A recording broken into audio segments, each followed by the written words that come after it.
Good morning, everyone, and happy Friday.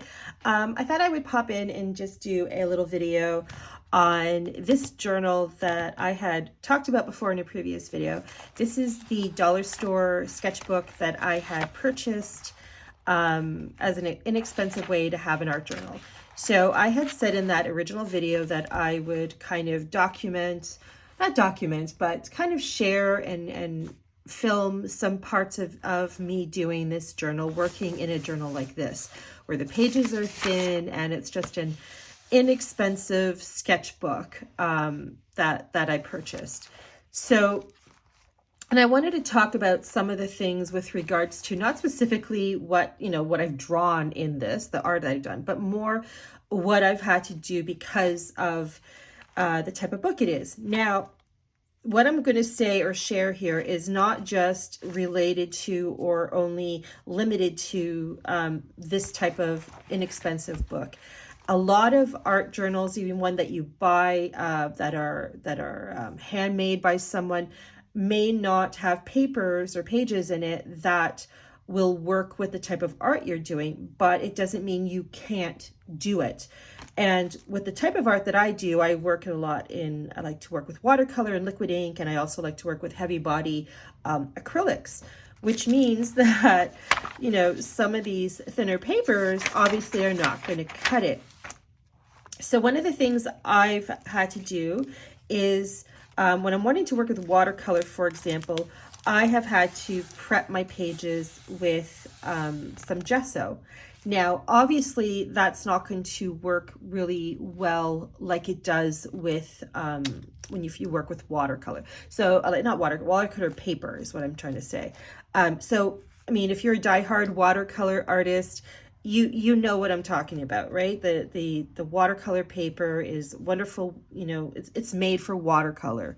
But in the case of where you're working with an art journal that is kind of supposed to be multi-purpose for you, where you're working with different mediums like this one is for me, adding gesso to the page will help you and allow you to do that. I actually prefer myself, and this is personal preference, I actually prefer working with watercolor where there's gesso on top because it doesn't absorb.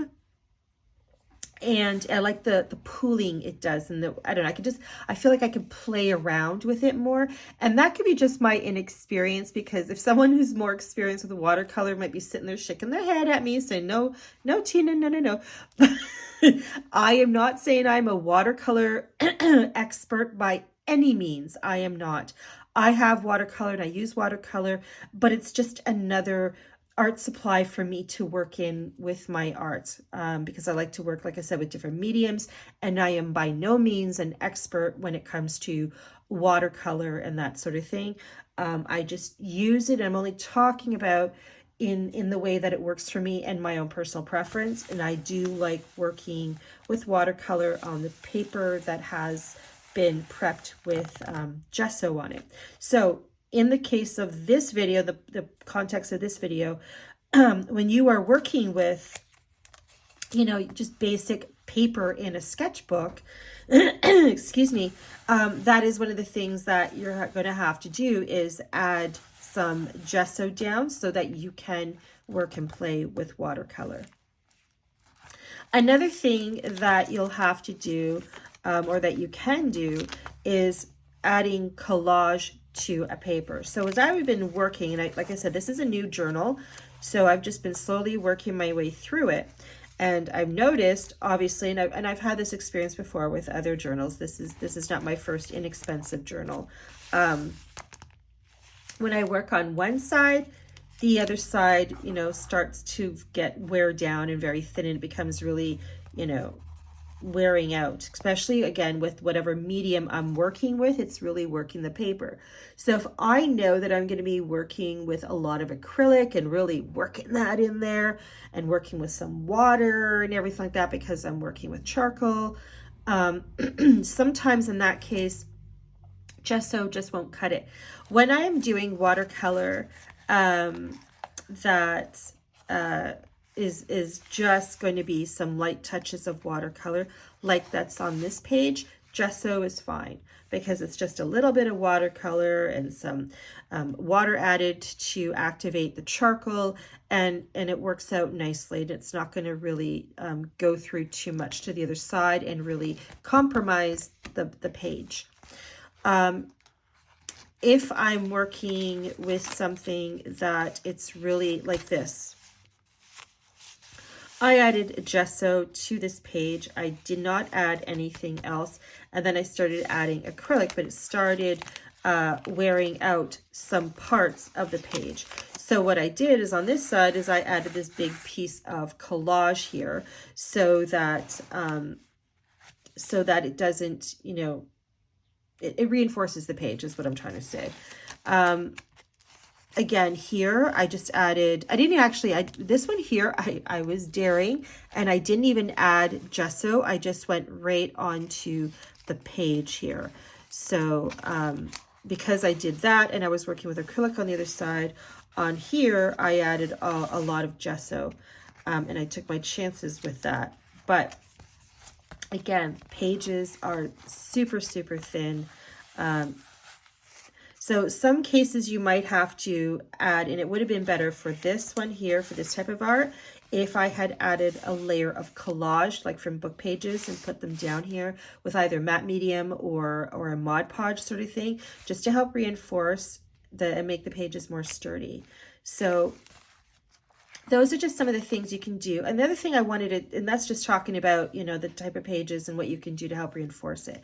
The other thing I wanted to talk about with working with a pre-existing journal, and this is, again, one that you either buy at the store, or it could be one that you buy from an artist or art journal creator, is whatever you have here in this is, you know, this is not, you're not stuck with or limited to what's in the book. So you can add additional pages. Like I've added, this is the bottom of a paper bag that I just cut and I glued to it. So now it's this lovely, very open pouch that I can add little things in it that I want. I've added just by using some shipping tape, and I added another paper here, and I can just do some journal writing and add that element to it. So you are not limited to just the book page. You can add more. I can add pages here and have them open this way. I can have it where it flips open this way. I could even go, you know what, I want this page a little smaller, and I can rip one of the pages in half here, where it's, now I've changed the size of a page, so it's not just the exact size that it came as is. I can rip it. So there's just so many possibilities that you can do and open yourself up to if you just step outside the box. In this case, step outside the page of what you have, what came with the journal, and just, you know, add and personalize it even more. And again, that's with store-bought ones, or like I said, if you bought one from an art journal creator, you can just keep adding. It's constantly evolving and adding and growing if you allow it and if you wanted to. Another journal I wanted to show you an example is, here it is. And I've kind of talked about this before in a previous video, but I think it's worth mentioning again, especially if you are like me and you have a ton of books at home that are just sitting around, and they're old books, but you don't really, you know, get rid of them for whatever reason. You can repurpose a book. And I love repurposing books. I love using what I have and repurposing it. This is an old journal, atlas, not journal, sorry. This is an old atlas book that I made into a journal. And I have shared this before, but again, I thought it was worth mentioning again about how you can just take what you have at home without having to go to the store and buy a journal, or buy a journal from anyone, any other, you know, art journal creator. Not that there's anything wrong with that. I make them too and sell, but I'm just letting you know there's options. And if you have a book, this is a hard cover book, so it's perfect. And the pages are actually a little bit more thicker than the journal that I had bought, the sketchbook I had bought at the dollar store. So you can see from that. So this is what the pages look like inside, right? So what I have done in this particular book, because I want to cover up what's here for my, again, personal preference, if you like what's in the book that you're using, that you're going to repurpose, then sure, you can have some of that showing and just work with what's there. But for me personally, I didn't care for the pages. I didn't pick this book because of that. I picked it because of the hardcover, and I picked it because the thickness of the pages, and I picked it because of the size. So in this particular kind of thing for repurposing, I added collage down first before I did any type of art to it. Let me see if I have one as an example. No, I don't. I haven't worked very much in this journal. It's been actually a while. But basically, I just tore up book pages from another book, and I just used some Mod Podge, and I just put it all down.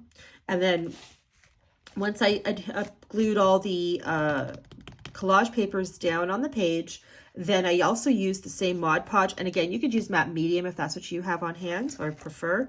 I also used it to cover a thin coating on top of the collage, so that not only adheres the collage or book pages, book pages scraps, the collage papers, to your book pages, it also acts as, what do you call it? A coating. It puts a coating, a protective coating on it. So once you do that and it's dry, then I would put down a thin layer of collage. Again, I don't think there's some here. So this is a ugly, unfinished piece of art that I did, but I had put down some gesso on it. So now that gives the paper some grit, some teeth to it, so that whatever, medium I want to put on it, it will work nicely with the gesso, because I've created a nice, beautiful surface space for that art to happen.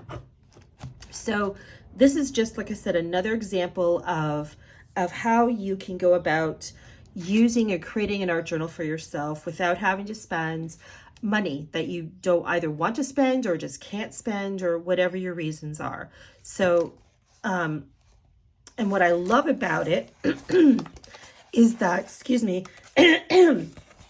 like I was talking about in my other journal, you can take the pages. So I'm not limited to just this size. I could add more to add, where they flip open this way or that way. And in this case here, I ripped a page. So I ripped it in a really interesting way, which I love. And then I've just changed the whole shape of this page. So this art spread has this interesting effect on it. So it's not just this straight edged, some papers maybe sticking out and that's it. Now I've created this, and I love that. So that's just another thing that you can do, whether it's a repurposed book or a purchase book. It's just, thinking outside the box, or outside the book in this case. But anyway, I just wanted to share that with you, because, I've heard people say before that they can't afford, or, because it's expensive, especially when it depends on what they're looking at, right? So if they're looking at all these beautiful, fancy, handmade art journals and all that, and it's like, oh, I can't, that's really expensive. You don't have to go that route. Yes, they're all beautiful and everything. And again, I'm not trying to put down art journal creators. I am one of them. If you've been with me for a while, I am one of them. But I'm not about just, selling art journals. I'm about introducing people to the world of art journaling, because I love art journals, and I love art journals, and I make art journals because I love what they can do. I love the having that space of creative exploration without worrying about making something perfect. This may be ugly, but it served its purpose for me at the time, because I just got to play and relax and whatever. And I don't know, this is so long ago that I did it. Maybe I was having a stressful day and I wasn't really into it, but I wanted to do something, some sort of creative release. And this may have been that for me, and that's fine. But I love art journals for so many reasons, that I love making it and making sure everybody's aware that it's available to everybody. So you're not just limited to buying some expensive handmade art journal or some fancy, art journal that was fabricated in some factory and whatever, and bought, selling it somewhere. You can buy a dollar store journal and start there, or look at what you have and repurpose a book that you already have. And if you don't have books, sometimes local libraries sell, I mean, I don't know about yours, but my local library will have a cart near the front door, and they have free books for books they just don't use anymore. And I've gotten a lot of books from there too, even ones to rip up and use as collage bits and stuff. So that's another great way to look for a book to turn into and repurpose as an art journal. So it's just an idea and something to consider if you don't have books on hand. But I happen to have a lot because I am an avid reader. So, but anyway, I hope you found this video inspiring. And maybe I got your creative juices spinning. Even if you do art journal already, maybe it's opened up like, those books I have on the shelf. So if it did that, then I would settle, consider that I've done a good job here. But anyway, I hope you're having a fantastic day, or have a fantastic day. And have a fantastic weekend. Absolutely. And as always, take care of yourself. Thank you so much for watching.